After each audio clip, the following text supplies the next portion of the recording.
The end of December, and thus the end of 2024, has come upon us. December is a month that always feels a bit different to me. It's busy, but usually a different kind of busy that only comes around the Christmas season. There are also times where you don't feel quite so busy. The week between Christmas and New Year's is typically a lull period and not quite as busy in a normal sense. On the gaming front, this means that there has been a decent amount of time spent playing with family, but not quite as much time playing on my own this month. Just take a look at what games I played in December and how much I progressed in them. We'll start with a completed game. Now, this is another month where I'm more done with a game than making it to the end of a game's story or earning all of its trophies or anything like that. And that game is Overwatch 2. This is a game that we've played together as a family off and on for a while. The transfer to Overwatch 2 was a bumpy one for the game, and to be honest, I don't feel like it's really ever recovered from that. It was still fun to play, but wasn't worth a lot of time or money investment in my eyes. Due to the release of a new game this month,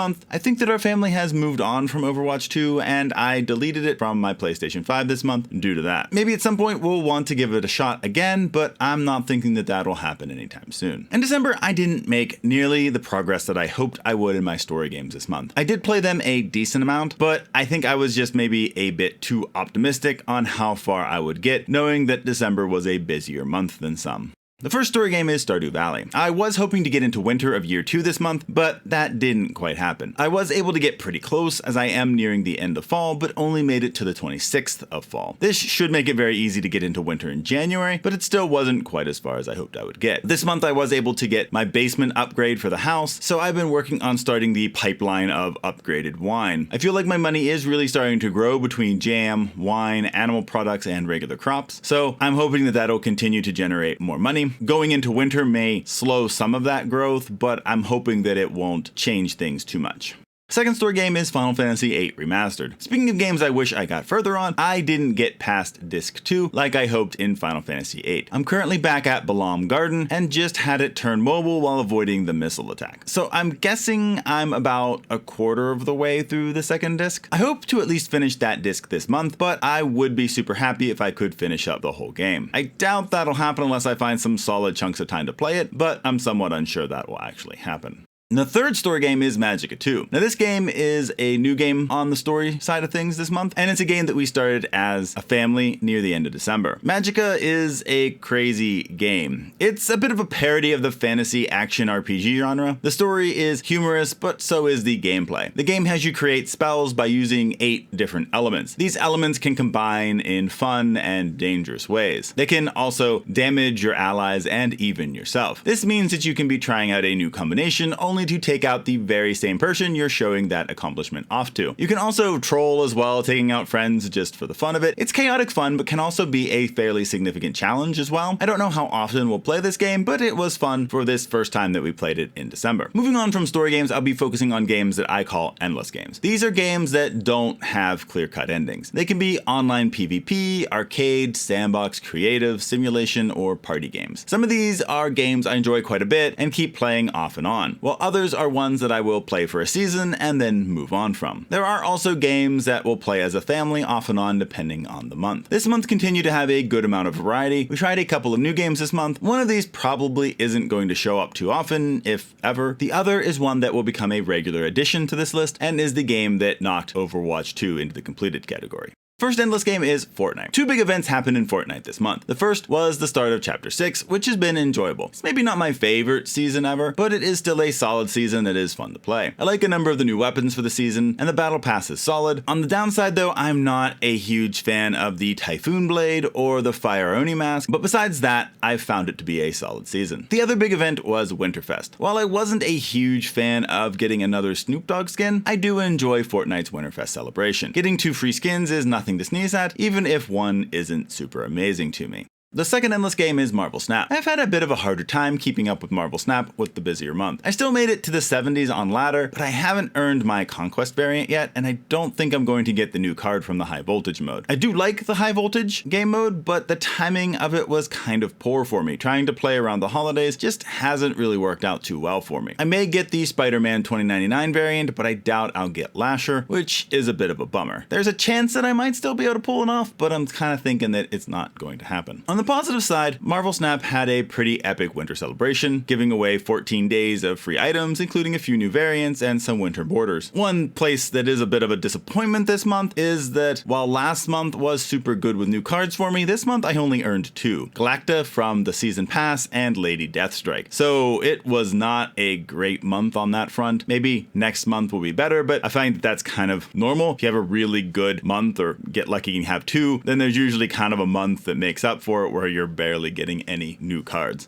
Third endless game is NGU Idol. I'm still chipping away at evil difficulty in this. I knocked out a couple of challenges over the month, but I feel like I'm hitting a bit of a wall. I don't have enough power or toughness to tackle the next adventure location to get more equipment, and while I am getting up to the parts of the story that are unknown until I go to the next difficulty level, I still have many locations to go through before I would be ready for that next difficulty. Thankfully, I do have a number of different upgrade systems that I'm working on that can keep me feeling like I'm making progress, but it's definitely not as much progress as I felt like I was during the early parts of evil difficulty. Not slow enough that I'm thinking about getting rid of this. In fact, like as you get closer and closer to the end, you're like, oh well, I might as well just see it through. So it'd have to be really, really long, like last all of January for me to really be like, yeah, I'm not getting anywhere and it's just really not worth it anymore. But it is kind of disappointing that I've kind of hit that wall. Fourth endless game is Warframe. I know that there was a big update for Warframe this month. I just didn't quite get around to playing it. I played a bit of Warframe early on in the month before the update hit, and then just never found time to play it later on in the month. I do want to play the 1999 content. I just didn't get to it in December. I'm hoping that maybe in January I'll find the time, but we'll see. The fifth endless game is Use Your Words. This was one of the new games of the month. In many ways, it feels very similar to one of the Jackbox Party Pack game modes, but it feels a bit more like a one-trick pony. It's slow-paced feeling and also just lacks the feeling of polish that the Jackbox series has. I doubt we'll play this much moving forward, but we gave it a try. It's not bad, it just has the misfortune of having a superior product on the market that outshines it in every way. Sixth endless game is Vampire Survivors. I've also chipped away at trying to unlock the last of the content in the Ode to Castlevania DLC. I only have a few more unlocks that are in the unlock section of the game, but I still have a lot of secrets to try to figure out and unlock. While I didn't play Vampire Survivors a lot this month, it wound up being a game to jump on if I had 15 minutes or so to kill and just wanted to play something real quick. The seventh game is Marvel Rivals. My son was super excited about the release of Marvel Rivals, and to be honest, so far the game has very much impressed me. We did have to make some arrangements so that we can all play together. Things worked out on that regard, and we have been able to play it all together as a family. And this was the game that knocked out Overwatch 2 for us. It's a solid hero shooter and one that will probably become a regular on this list. Our family likes Marvel and superheroes in general, so a hero shooter that does Marvel really well is kind of a no-brainer. I would say that even if you don't really love Marvel, you can find something to love here, but it's kind of hard to make that distinction whenever I'm not one of the people who really has neutral or antagonist feelings towards superheroes or Marvel in particular. And even though it was only the first month of Marvel Rivals, they even threw in a holiday mode later in December. While it became a bit repetitive over time, it was pretty fun and allowed you to unlock a free skin for Jeff the Baby Land Shark. So it was a nice little surprise. I didn't honestly know if they would have the time to get in a holiday mode or something special for the holidays with it just releasing earlier in December, but they did, and I thought that it was done well, despite the fact that playing as Jeff painting a map kind of got repetitive after, doing it 10 or so times. Overall, Marvel Rivals seems to be going on the right track. I just hope that the momentum will keep up for the game and that it doesn't hit some things that kind of make the game go downhill, but I guess we'll see. The eighth endless game is Moving Out. This was picked for one night in December to play all together as a family. Moving Out is one of those games that I have such mixed feelings on, and I think I talk about these mixed feelings pretty much every time it comes on this list. On the one hand, it's a fun and amusing time. It's goofy and wacky and can lead to some pretty funny moments as you be the worst movers that are possibly out there. On the other hand, it's a game that has time limits and rankings and all these kind of things, which ultimately just takes some of the fun away and can make it get into the frustrating territory.